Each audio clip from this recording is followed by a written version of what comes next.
Hello guys, இன்னைக்கு நம்ம வீடியோவில் என்ன பார்க்க போகிறோம் அப்படின்னு பார்த்தீங்கன்னா, ஒரு யம்மியான ஃபிஷ் பிரியாணி வீட்டில் எப்படி சிம்பிளாக பண்ணலான்றது தான் பார்க்க போகிறோம்.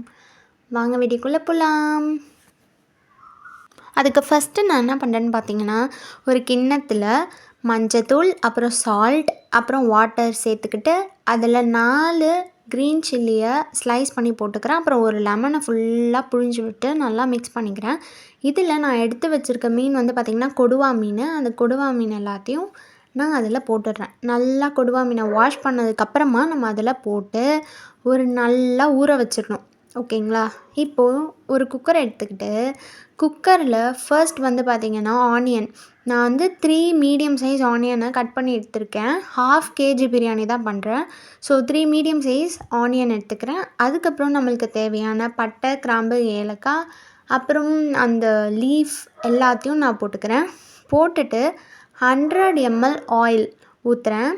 ஊற்றிட்டு ஃப்ளேமை நான் ஆன் பண்ண போகிறேன். இப்போது இந்த ஆனியன் வந்து பார்த்திங்கன்னா நல்லா அழகாக கோல்டன் ப்ரௌனிஷாக ஆகிற வரைக்கும் இதை நல்லா வதக்க விடணும். இப்போ பாருங்கள் எவ்வளோ அழகாக கோல்டன் ப்ரௌனிஷாக வந்துடுச்சு. ஸோ இந்த ஸ்டேஜில் பார்த்திங்கன்னா நான் வந்து கொத்தமல்லி ஆட் பண்ண போகிறேன். இப்போ பார்த்திங்கன்னா ஒரு கைப்பிடி அளவு கொத்தமல்லியை நல்லா ஆட் பண்ணி ஒரு 10 செகண்ட்ஸ்க்கு நல்லா நம்ம அதை கிண்ட போகிறோம்.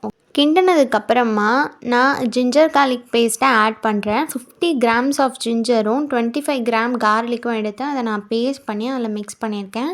இப்போ இது ஒரு 10 செகண்ட்ஸ்க்கு நம்ம அதை வதக்க போகிறோம், அந்த பச்சை ஸ்மெல் போகிற வரைக்கும். நெக்ஸ்ட்டு பார்த்திங்கன்னா 3 க்ரீன் சில்லியை ஸ்லைஸ் பண்ணி நான் போட்டிருக்கேன். அதை ஒரு 10 செகண்ட்ஸ் நல்லா வதக்குறோம்.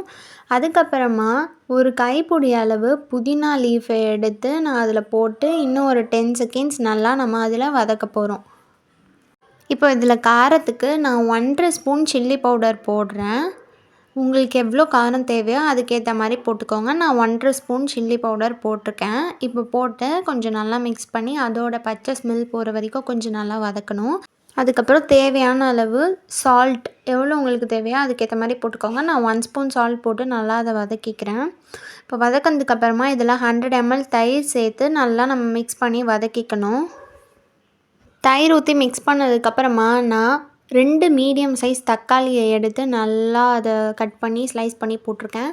இப்போ இந்த தக்காளி பார்த்திங்கன்னா நல்லா அது மசிஞ்சிடணும். அப்போது தான் நம்ம வந்து வாட்டர் ஆட் பண்ண முடியும். இப்போ நல்லா மசிஞ்சிடுச்சு. ஸோ நான் இப்போ வந்து பார்த்திங்கன்னா 700 ml தண்ணி ஆட் பண்ண போகிறேன். தண்ணி ஆட் பண்ணதுக்கப்புறமா ஃபஸ்ட்டு ஒரு 10 மினிட்ஸ் லோ ஃப்ளேமில் வச்சுக்கணும். அதுக்கப்புறம் இன்னும் ஒரு 10 மினிட்ஸ் வந்து ஹை ஃப்ளேமில் வச்சு நல்லா அதை நம்ம கொதிக்க விட போகிறோம். கொதித்ததுக்கப்புறமா நம்ம ஊற வச்சுருந்த அந்த கொடுவா மீனை எடுத்து அந்த ஸ்லைசஸ் எல்லாத்தையும் நம்ம இந்த கொதிக்கிற தண்ணியில் போட போகிறோம். மீனை போட்ட கொஞ்ச நேரத்துலேயே நம்ம வந்து சாதத்தை வடித்து அதில் கொட்ட போகிறோம். இப்போ நான் மீன் எல்லாத்தையும் போட்டுட்டேன். நெக்ஸ்ட்டு சாதத்தை வடித்து நான் அதில் கொட்ட போகிறேன்.